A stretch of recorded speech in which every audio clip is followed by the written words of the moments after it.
There's Gareth Icke. He's the living proof that good voices are not genetic. Because you don't get it from me. I've been known to clear a room with karaoke. Okay, we're going to go to some strange places now. This is Krishnamurti, Jiddu Krishnamurti. If we can really understand the problem, the answer will come out of it, because the answer is not separate from the problem.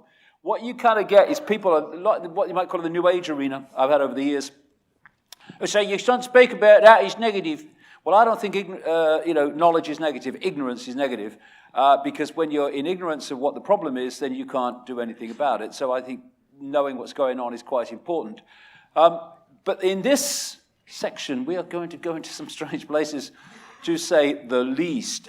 Just to reiterate the problem, we've got disconnected from the full magnitude of who we are, isolated in the five senses, thanks to the bamboozle that's been set up to hold us in perceptual servitude and created the madhouse. And now the question is, who's behind it, or what's behind it? And this is where we go into some strange places.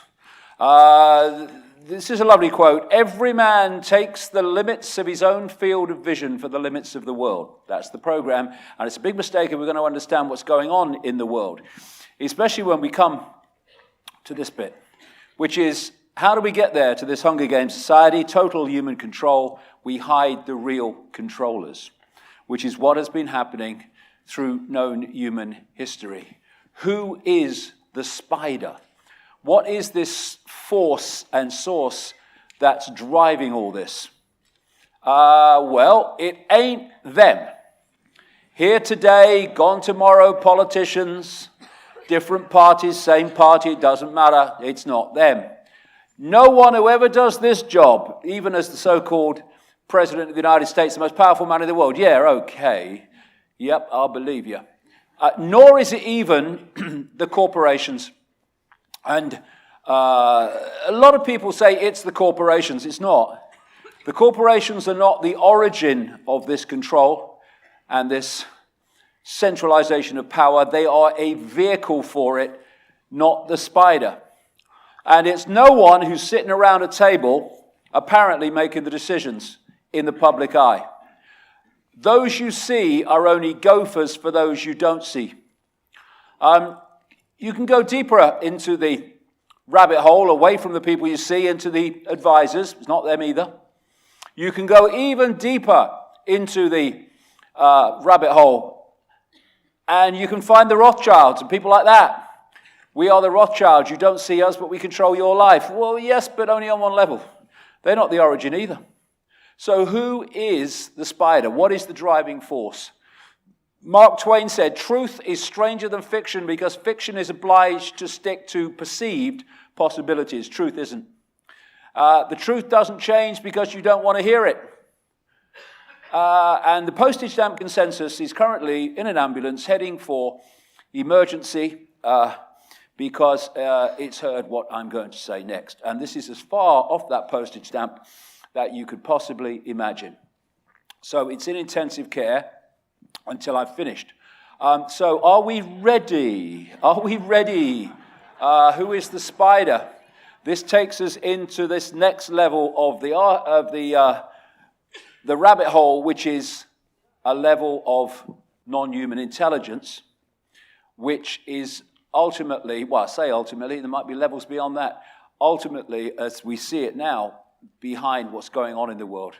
All these different areas of human society of control, secret societies, politics, banking, Satanism, pedophilia, military, media, religion, it all in the end ends up leading to one place, which is this spider, this force, which is not human. Okay, yes, I can understand that to an extent. I have a question. But hold on a minute.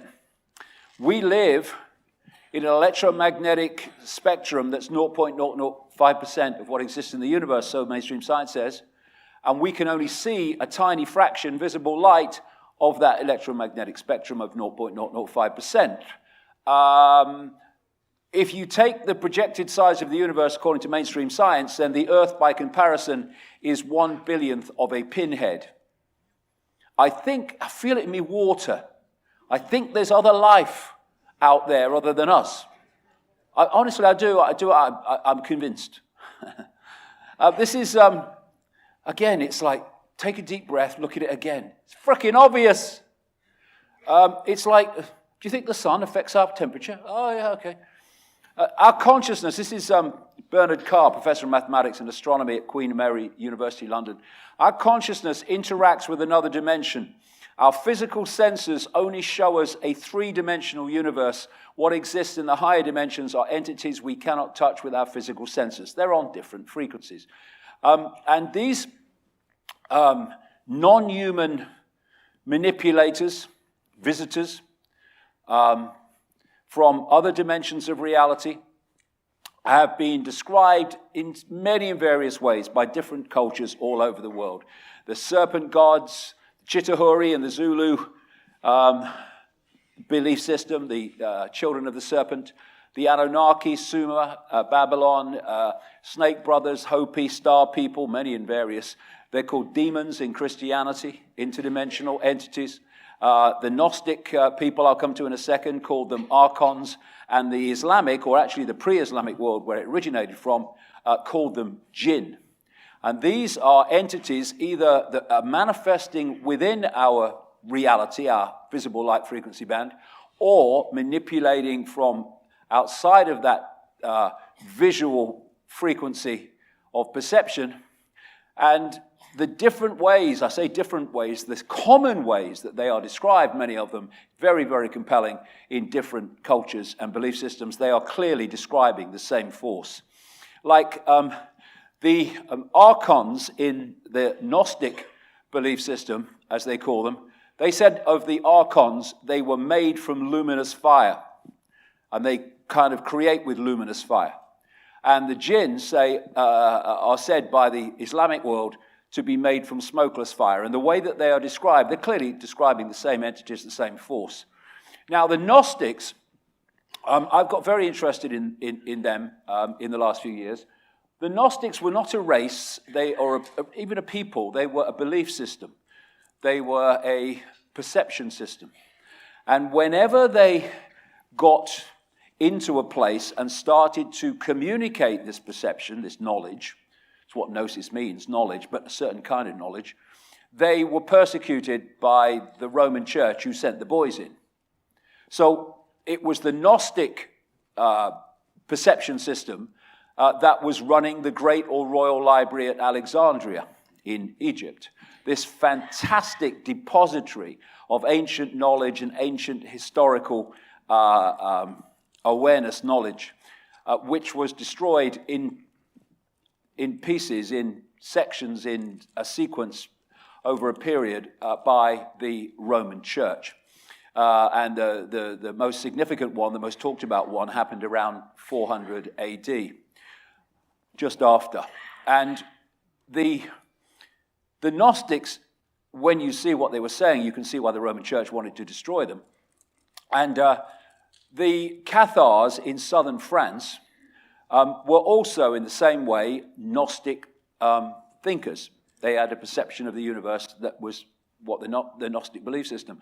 And the Roman Church sent the boys in, again in stages, and eventually destroyed them in the public arena at the siege of the castle of Montségur in 1244. Now, it seemed that what the Gnostics believed had been lost, the detail of it anyway.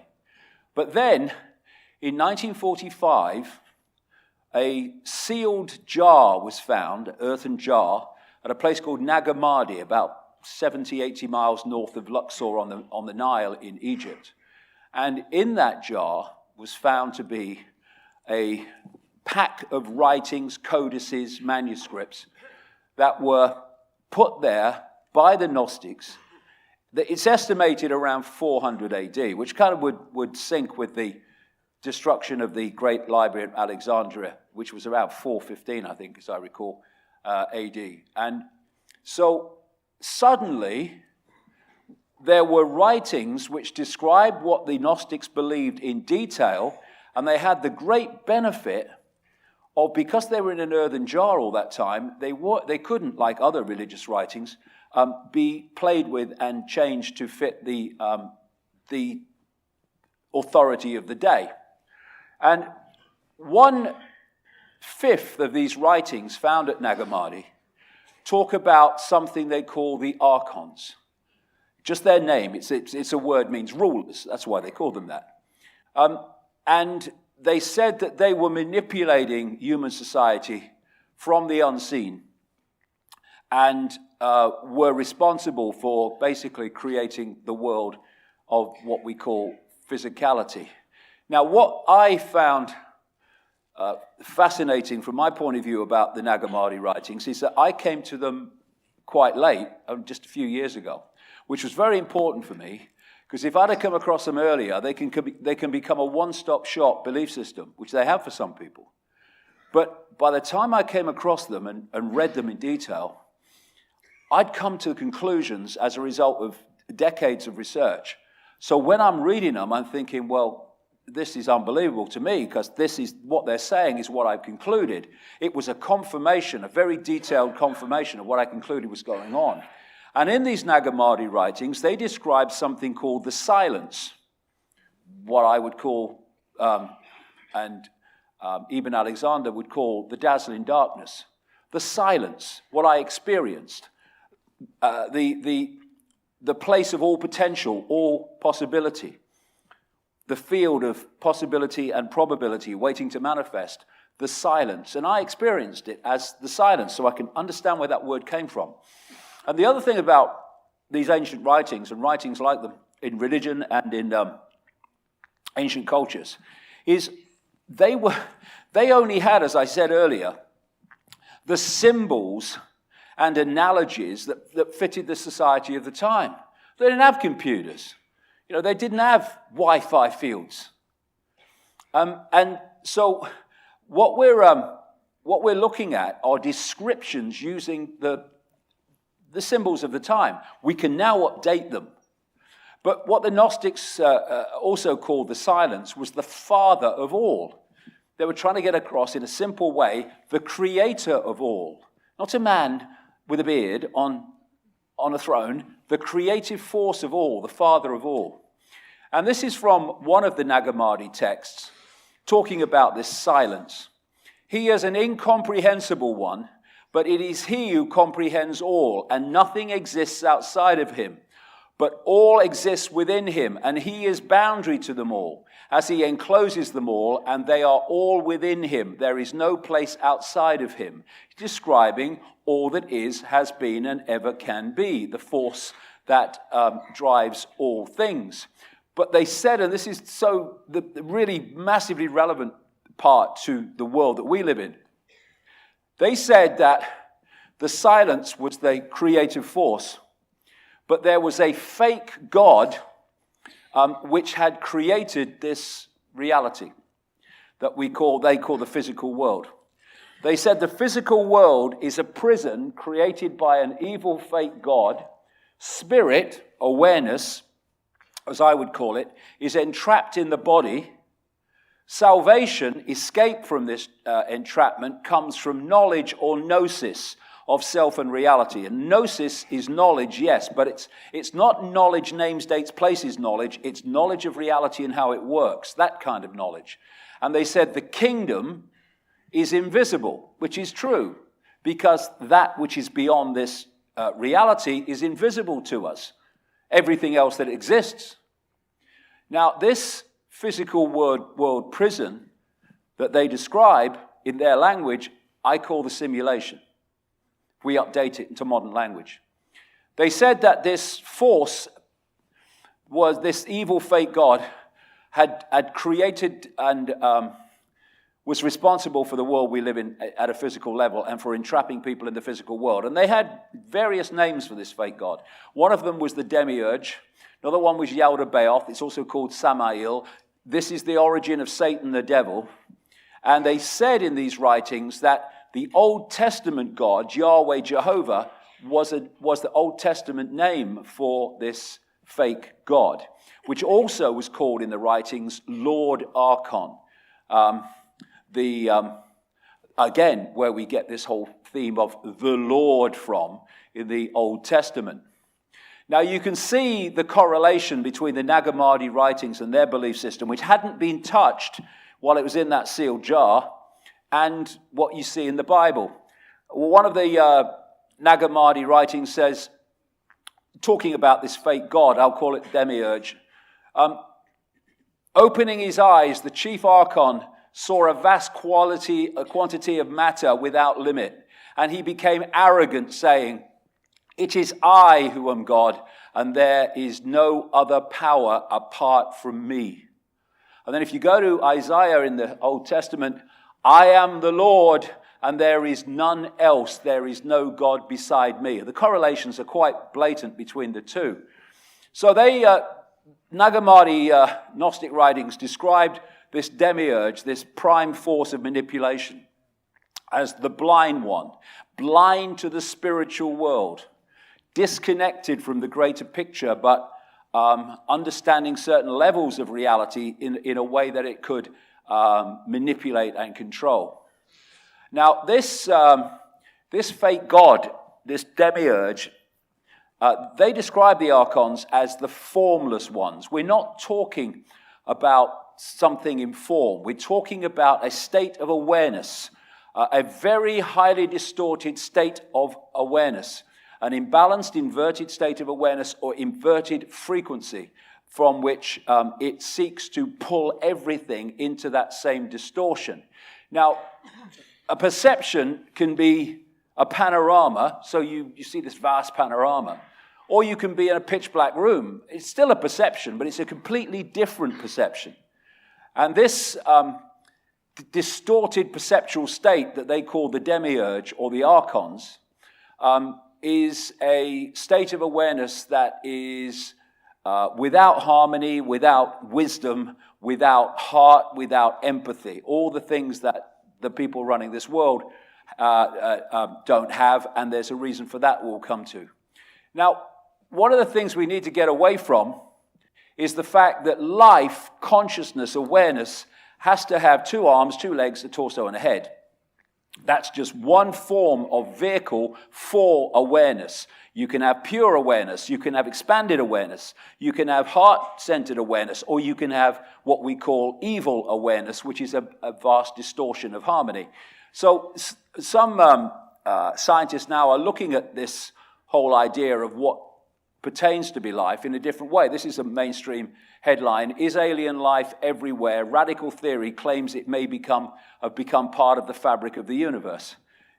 He was talking about maybe our laws of physics are actually this kind of alien consciousness. So we're starting to get away from this idea of the human form is the only way that intelligent life can operate. It can't. And I watched the whole series of this called Through the Wormhole, fronted up by Morgan Freeman, on the Science Channel, where they were looking at, it was mainstream scientists, but to be fair, they were looking and asking questions about the big picture, the big questions. And they were looking with more sympathy on the fact that maybe the postage stamp doesn't know it all. And they asked the question in one edition, one program: are digital aliens hiding within technological systems? Because the digital level is also a state of awareness.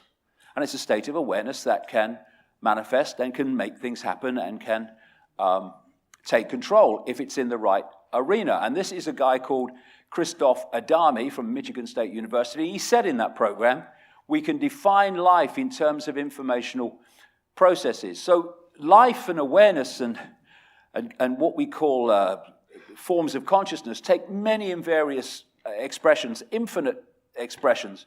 And thus, we're not talking ultimately about somebody in a form, although they do take form. We're talking about a distorted awareness that's behind all this. So the Archons in their base form are a chaotic, imbalanced, inverted state of awareness, thus frequency. And the Gnostic writings talk about how the fake god, the Demurige, made copies of itself. So the Archon Demurige became the Lord Archon of the Archons, which were basically like, the way I see it anyway, it's like Agent Smith in The Matrix. It's a program, it's a software program, and there was one of them. And then it made loads and loads of copies of itself, and there were endless then Agent Smiths, all acting the same and looking the same. This is the theme that I'm talking about in terms of the Archons. They were copies of the original distortion. So I'm using the word Archons here in this section as a name for the many and various expressions of a deeply distorted and inverted awareness, because it does take many expressions, some of which I'll come to. So the Nag Hammadi writings said of the Archons and the Demiurge, Lord Archon. Archon, as I said, means prince, ruler, authorities, and from the beginning. They say that they've been here from the beginning of this world because they basically were responsible for it. They say that the Demiurge is a fake god that created our physical or material reality as we perceive it. Gnostics related the Demiurge to the Judeo-Christian Yahweh Jehovah God, and they said that the Archons were inorganic. They did not result and come in what we would call a natural way, inorganic, not resulting or produced by growth, artificial. When in our language, they're saying that this is a form of artificial intelligence. By the end of this section, that will become very, very relevant. They describe the Archons as the guardians and the gatekeepers. The guardians are the gatekeepers of humanity going into a state of expanded awareness, holding them in that lower state of awareness, because then they could control them. In expanded states of awareness, they cannot control, and thus they want to stop us from going there. The writings say that the Archons sought to overpower humanity in its psychological and perceptual functions. That's exactly what I've been talking about all day, how the manipulation of perception is how the control system works. They said the Archon agenda for humanity is creating fear and slavery. Well, that's again what I've been talking about all day. That's what's happened since this hijack took place. And if you look in the Bible, you'll see kind of indications of what I'm talking about here. Here's one. For our struggle is not against flesh and blood, but against the rulers, against the authorities. Both names that actually mean Archon in that language, against the powers of this dark world and against the spiritual forces of evil in the heavenly, unseen realms. They said in the writings that the Demiurge and the Archons have no creative imagination and envy humans because we do. They describe them in our language like cyborgs, a robotic race that can imitate but not innovate. They called it counter-mimicry. In simple terms, if you gave this archontic awareness a blank sheet of paper, it wouldn't know what to do with it. It couldn't create on it. But you give it something on the paper and it can twist it and manipulate it to suit its agenda. They described how the archontic awareness was expert in fantasia, creating illusions that the target population think are real.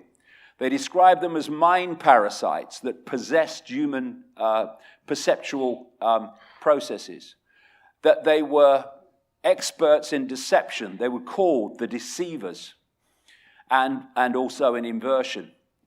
And this is the key. They describe them in our language as a form of artificial intelligence, a robotic race artificial. That's big time important, like I say later on. Now, the other thing they describe in the Nag Hammadi writings is something called Hal, which in the Coptic Egyptian language they were written in is what we would call simulation, creating illusions, virtual reality that people believe to be real, and how they were experts in it. Now, the Gnostic said of the Archons, they make something appear to happen that does not happen. They can induce a virtual reality experience, using our language, of course. And the Islamic and pre-Islamic world said of the jinn, they can manipulate humans by creating illusions. We're looking at the same theme here and the same force. So, in the kingdom of the blind, the one-eyed man is king. This manipulative force is very, very limited in what it can do and what it can create. So it has to keep the target population it is actually trying to absorb, I'll get into that at the end of this section, in a lower state of awareness than it's in. And this is a classic description of the situation we're in. In the kingdom of the blind, the one-eyed man is king. This force is symbolically the one-eyed man, and it's made humans blind so the one-eyed man can control. Once we become the two-eyed, three-eyed, third-eyed human, again, expanded awareness beyond that, it's over. But not until, and that means breaking the program and letting go of all these belief systems that hold us in servitude. The Archontic writings of the Gnostics also say that the Archons made a bad copy of the original reality. And they say the bad copy is where we are now, this world. Again, he's back. Bad copy, what you freaking talking about? Well, what am I talking about? With a bad copy of original reality? I'm back to the simulation. What the NASA scientist described when he said the universe is a digital hologram and may have been designed by a non-human force. Well, it had to be designed by a non-human force if it wasn't designed by humans. And so we're looking at this simulation, a bad copy. What is a computer game, a video game, a virtual reality game? It is a bad copy of this reality, in effect. We're talking about the same principle. What they say in these writings is that the real world, prime reality, is described in terms of being the upper eons. This is the place of spirit. This is a place of pure awareness. And they say we live in what they call in the writings the lower eons. They call it a shadow world, which is, they say, a reflection of the prime reality, a copy, a bad copy, in other words, of that original reality, which of course still exists. And we can interact with it when we open our five sense minds to consciousness. So what we're looking at, we're talking about bad copies and we're talking about different worlds. We're talking about information sources. That's what we're talking about. Because just as in this world, we think it's a world, but we are decoding an information source into the world that I've described that we think is outside of us, but is inside of us. What happened with this bad copy is one information source was replaced by another, the simulation, and humans started to decode and experience the simulation as if it was real, because they were decoding it in the same way through the same senses. You can decode one information source and then decode another, and your experience is dramatically different, but they both seem real. Nag Hammadi text Origin of the World says, now the eternal realm, the eternal eon, the upper eon of truth has no shadow outside it, for the limitless light is everywhere within it. But its exterior is shadow, which has been called by the name darkness. From it there appeared a force presiding over the darkness, and the forces that came into being subsequent to them called the shadow the limitless chaos. The word chaos is used again and again to describe the actions of this archontic force, which is a chaotic, distorted state of awareness. Yaldabaoth, the Demurige, in other words, these writings say, created the lower eons as an image or reflection of the upper eons. This is the simulation, I'm calling it. In relation to the reflection which he saw in it, he created the world. With a reflection of a reflection, he worked at producing the world. So what they're describing is pure awareness in a higher frequency realm of what they call upper eons, the realm of spirit, and this reality being a realm of form or matter. And they say, interestingly, that the upper eons are the realm of no time, and the fake reality is the realm of time, illusory time. So I'm saying they're describing the simulation, the fake reality. And, it's interesting, when you look at the Matrix, the person that created the Matrix in the movie was known as the architect. Well, the Freemasonic God is known as the great architect of the universe. And the Gnostics called the Demurige the great architect of the universe. They're describing the force that created this reality. Not what we call God or infinite awareness, the creative force, but this distortion created this distorted reality. Now, where is the matrix? It's in our heads. It's in our perceptual decoding system. And therefore, if we are locked in only to the frequency of the matrix has completely got control of our perception of reality. When you expand your awareness, you still experience the matrix on one level, but you can see and perceive beyond it, and thus you start to see where you are. You're starting to see the maze now. They don't want us there. This is why they're terrified of this information.